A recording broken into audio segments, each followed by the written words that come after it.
नमस्कार सगळ्यांनाच. देवाकडे जाण्याची दोन कारणं असतात. एक तुम्हाला खरंच श्रद्धा असते म्हणून,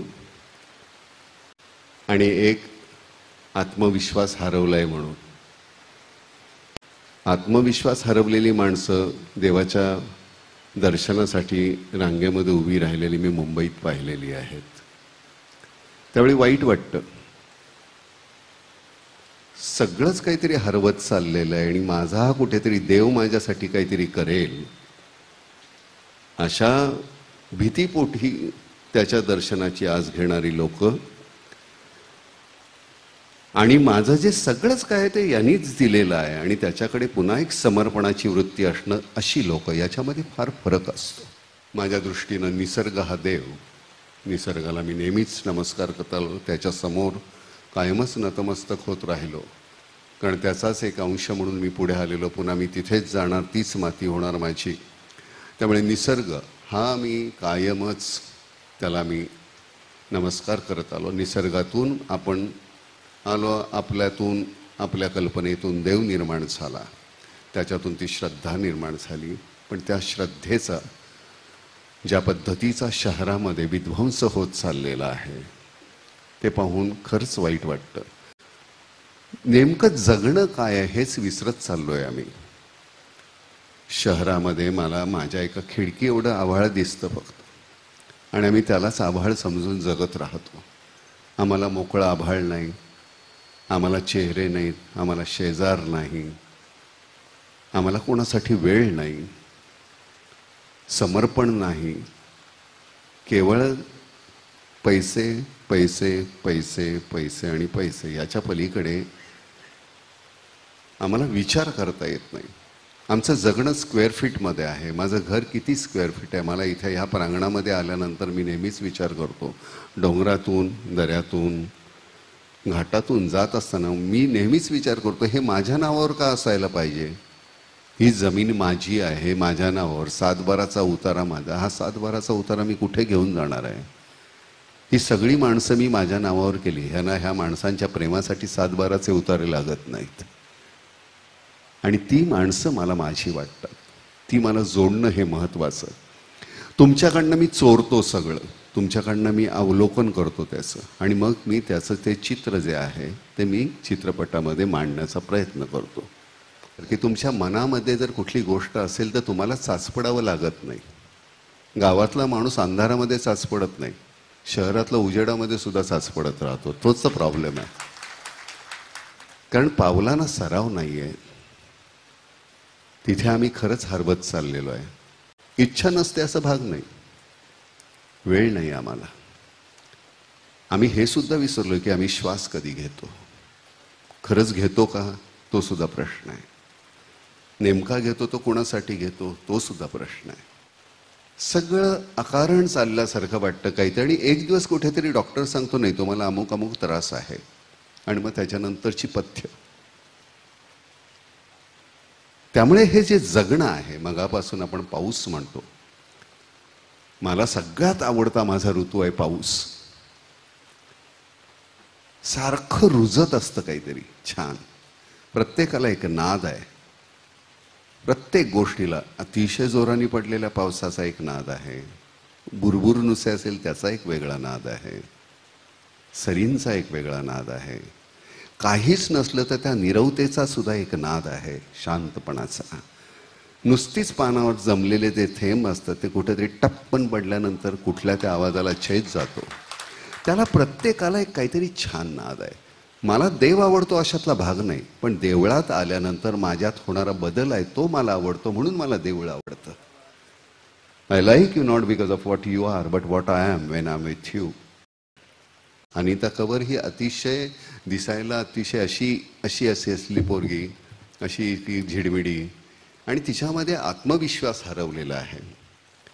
आणि हा कॉनमॅन आहे, चोर आहे. मी पाऊस आणेन, 5,000 रुपये द्या मला, असं म्हणणारा. आणि त्यावेळी त्या घरातला मुलगा म्हणतो की खरा पाऊस, सच्ची मुच्ची बारिश. त्यावेळी म्हणतो हाँ मेरे दोस्त, वही बारिश जो आसमान से आती है, बूंदों में गाती है. पहाड़ों से फिसलती है, नदियों में चलती है, नहरों में मचलती है, कुएं पोखर से मिलती है, खपरेलों पर गिरती है, गलियों में फिरती है, मोड़ पर फिर संभल जाती है। वही बारिश। ये बारिश अक्सर गीली होती है, इसे पानी भी कहते हैं। उर्दू में आप, मराठी में पानी, तमिल में तन्नी, कन्नड़ में नीर और बांग्ला में इसे जौल कहते हैं। संस्कृत में जिसे वारी, नीर, जीवन, पय, अमृत, उद, अम्बु भी कहते हैं। ग्रीक में इसे अक्वा प्यूरा, अंग्रेजी में वाटर, फ्रेंच में एयर और केमिस्ट्री में H2O कहते हैं।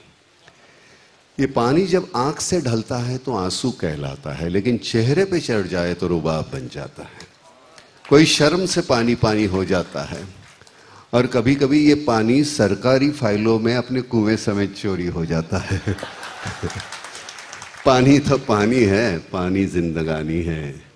इसलिए जब रूह की नदी सूखी हो, मन का हिरन प्यासा हो, दिमाग में लगी हो आग और प्यार की गागर खाली हो, तब मैं हमेशा ये बारिश नाम का गीला पानी लेने की राय देता हूँ। मेरी मानिए तो ये बारिश खरीदिए, सस्ती सुंदर टिकाऊ बारिश, सिर्फ 5,000 रुपये में। इससे कम में कोई दे तो चोर की सजा वो मेरी, आपकी जूती सिर पर मेरी, मेरी बारिश खरीदे। किती सुंदर लिहिलंय कमलेश पांडेनी लिहिलेलं। त्याला एक लय आहे।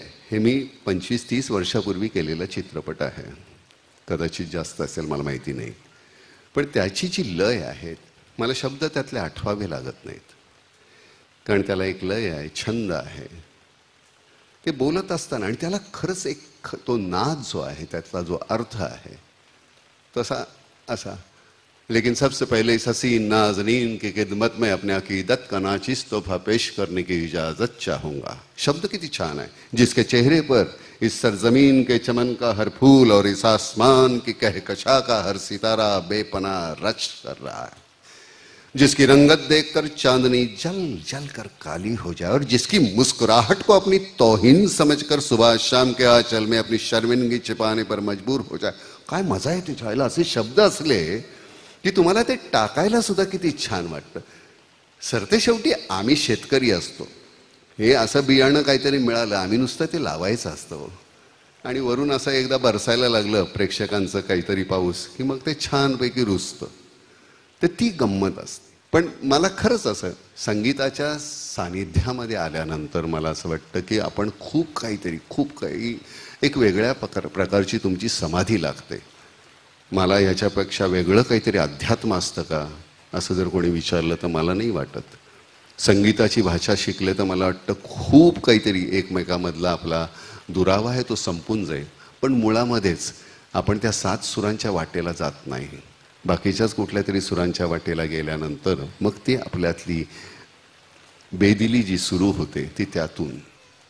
आमची नेमकी गोष्ट कुठे काय बिघडली त्यामुळे हे असं व्हायला लागलंय, आपण तेच आहोत, मग हे असं का होतंय? मला असं वाटतं की आपण प्रत्येकाने आतमध्ये डोकावून पाहायला हवं।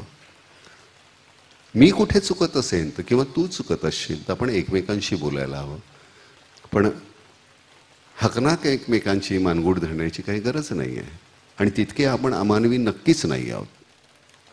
ते महत्त्वाचं आहे। मला ते सांभाळणं कधीच, मला कुठलाही उपचार मला जमत नाही। मी तुम्हाला खरं सांगतो, मी इथे उभं राहत असताना मी कुठला पुढचा शब्द बोलणार आहे मला माहिती नसतं, मी भाषण पाठ करत नाही। ज्यांच्याकडे शब्द संपदा असते ना ते मांडू शकतात,